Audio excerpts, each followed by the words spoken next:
Menurut Kamus Dewan dan Pustaka, makna silat ialah sejenis permainan dengan menggunakan ketangkasan dan mempertahankan diri.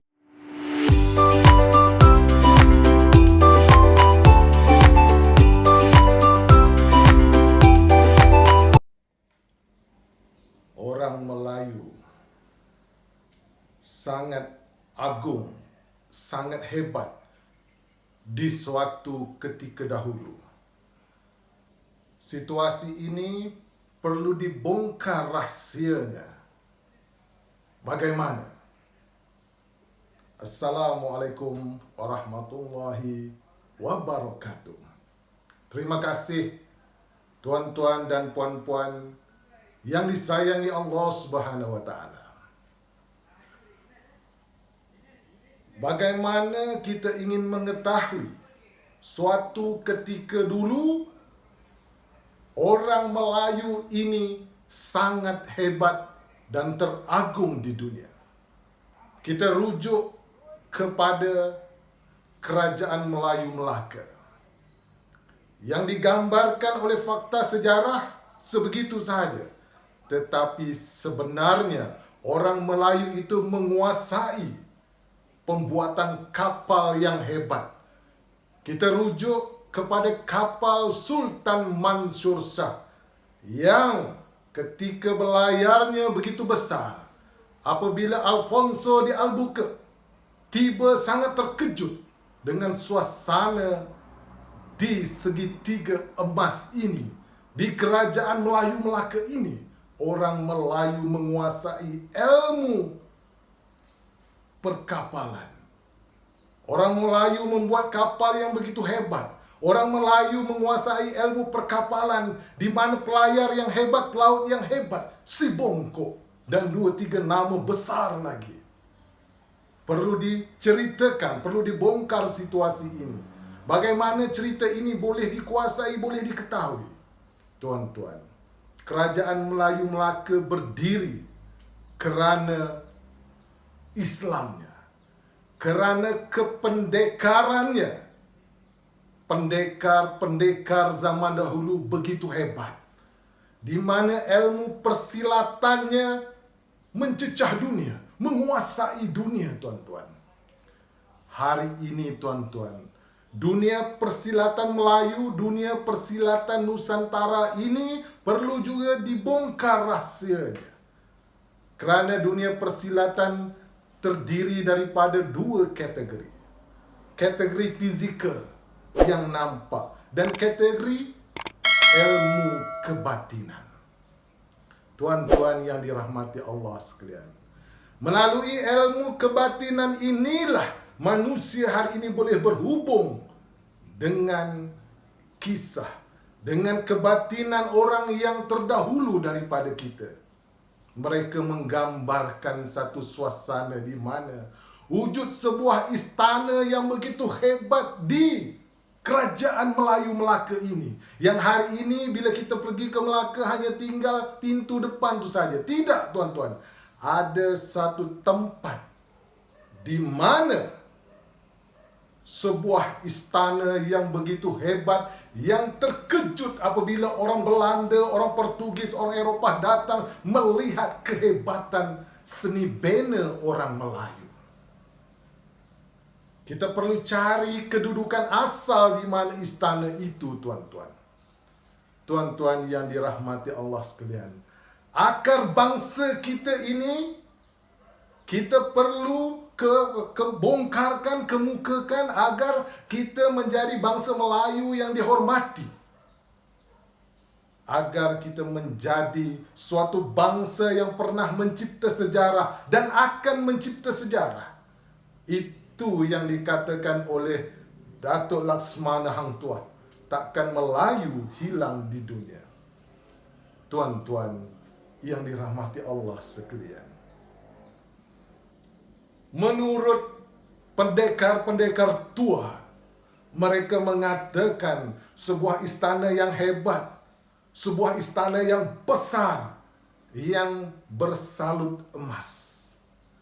Maka sebab itulah kenapa segitiga emas di mana pelabuhan dunia yang begitu hebat di Melaka, di kerajaan orang Melayu, Melaka kita. Dunia berdagang dengan Melaka, rempah ratus, kain sutera dan sebagainya, tuan-tuan.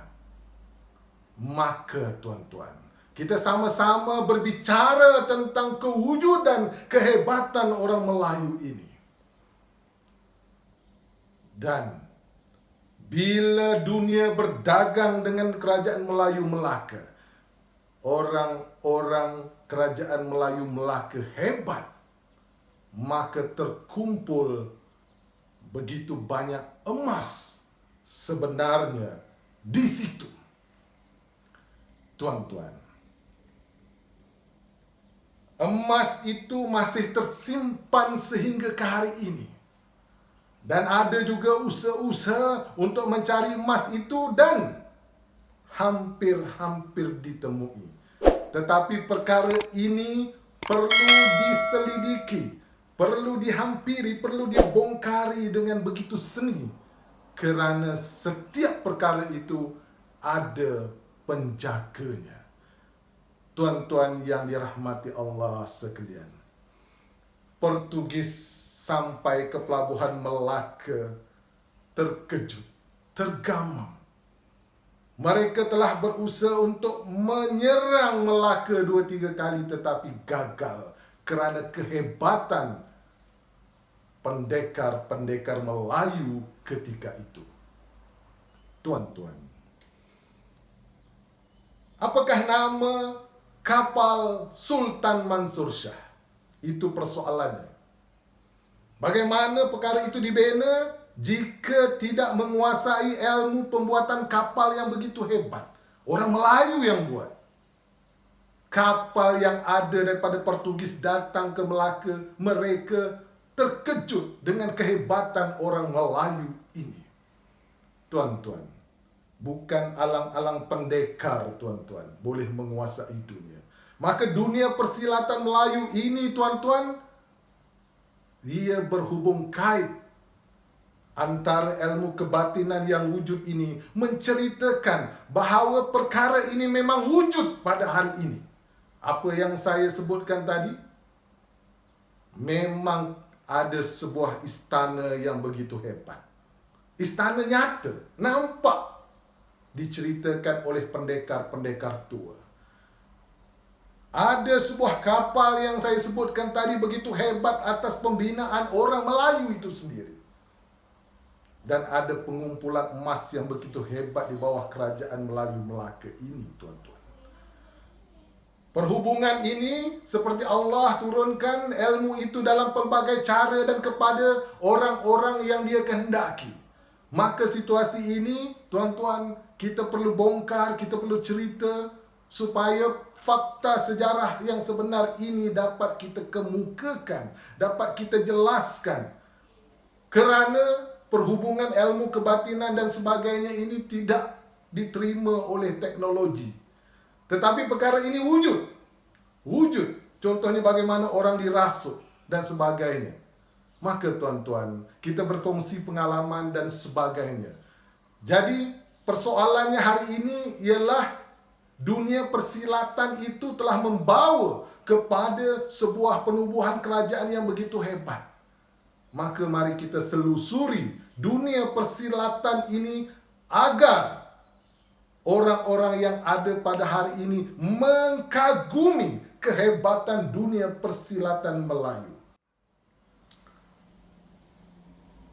Kerana dunia persilatan Melayu inilah ia dikenali.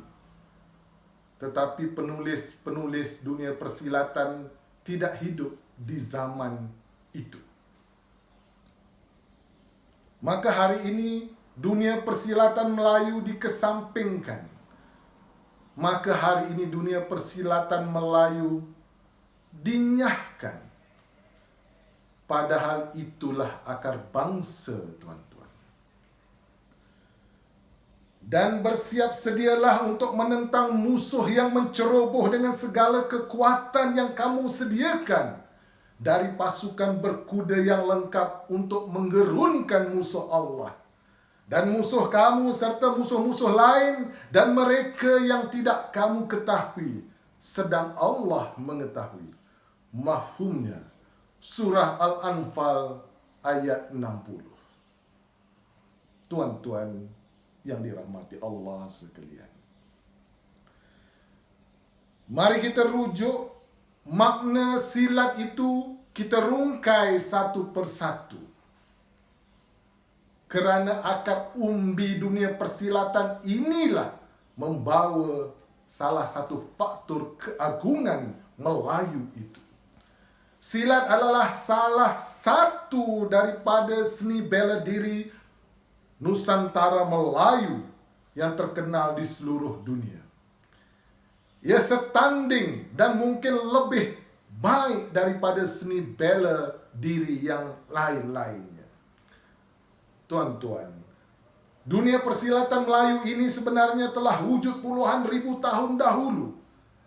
Mengikut pandangan pendekar-pendekar tua, silat ini berasal dari perkataan ilat atau elak atau silap atau kilas, di mana ketika bunga itu diatur sebenarnya banyak perangkap, banyak muslihat untuk menundukkan, membungkamkan musuh. Tuan-tuan, matlamatnya adalah untuk membela diri dari segi zahir dan batin serta mengelakkan serangan musuh yang nampak ataupun tidak nampak. Maka hari ini dunia persilatan itu telah dibataskan kepada satu dunia yang nyata. Tetapi ada satu dunia, kalau orang dahulu dia menyatakan itu adalah pukulan batin, maka banyak persoalan yang timbul menyatakan ianya salah, ianya tak betul, ianya betul, ianya dibolehkan dan sebagainya. Maka terpulang kepada kita untuk menilai, tuan-tuan. Saya hanya ingin berkongsi pengalaman. Terpulang kepada tuan-tuan, sekiranya perkara ini bagus, syukur alhamdulillah. Sekiranya perkara ini tidak bagus, saya minta maaf. Tuan-tuan yang disayangi Allah Subhanahu wa taala sekalian, menurut Kamus Dewan dan Pustaka, makna silat ialah sejenis permainan dengan menggunakan ketangkasan dan mempertahankan diri. Sejak zaman komunis lagi, dunia persilatan ini sebenarnya telah wujud. Dan pada waktu zaman komunis ini, lahir orang-orang yang dianggap alim ulama di dalam bidang agama, pandai dalam bidang agama. Mereka juga pandai dalam dunia persilatan, seperti Kiai Saleh, seperti Kiai Osman, seperti Kiai Samsudin, Haji Abbas, dan lain-lain lagi. Tetapi hari ini perkara ini terpencil. Maka mari kita war-warkan kepada sesama kita bahawa menyatakan bahawa orang-orang yang bijak pandai beragama ini, mereka memang mahir tentang seni bela diri, khususnya dunia persilatan Melayu. Maka hari ini ketika itu kita tidak ketanggudusan pemimpin yang berkaliber, yang hebat untuk menanamkan semangat cintakan tanah air kita pada hari ini, tuan-tuan.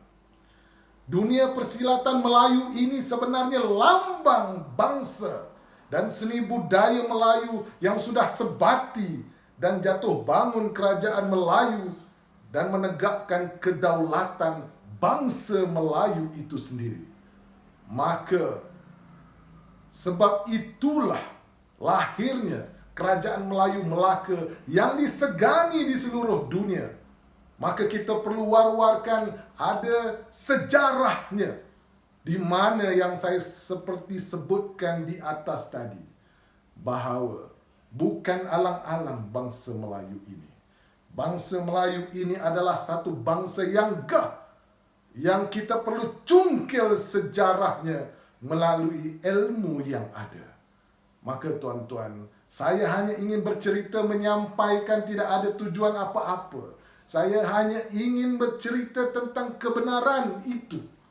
Maka kita perlu ceritakan kepada mereka-mereka agar dalam diri kita orang Melayu bukan alang-alang bangsa. Dan kita yakin suatu hari nanti bangsa ini akan menjadi satu bangsa yang digeruni di Asia Tenggara, di Asia dan di dunia, insya Allah. Jika ada bahasa-bahasa saya yang kurang menyenangkan, saya mohon ampun dan maaf. Saya tidak ada tujuan apa-apa, hanya ingin berkongsi pengalaman, sedikit ilmu, mungkin kepada tuan-tuan. Kalau ada salah dan silap, sekali lagi saya mohon ampun dan maaf. Sekian, kita berjumpa di episod seterusnya. Wabillahi taufiq wal hidayah. Wassalamualaikum warahmatullahi wabarakatuh.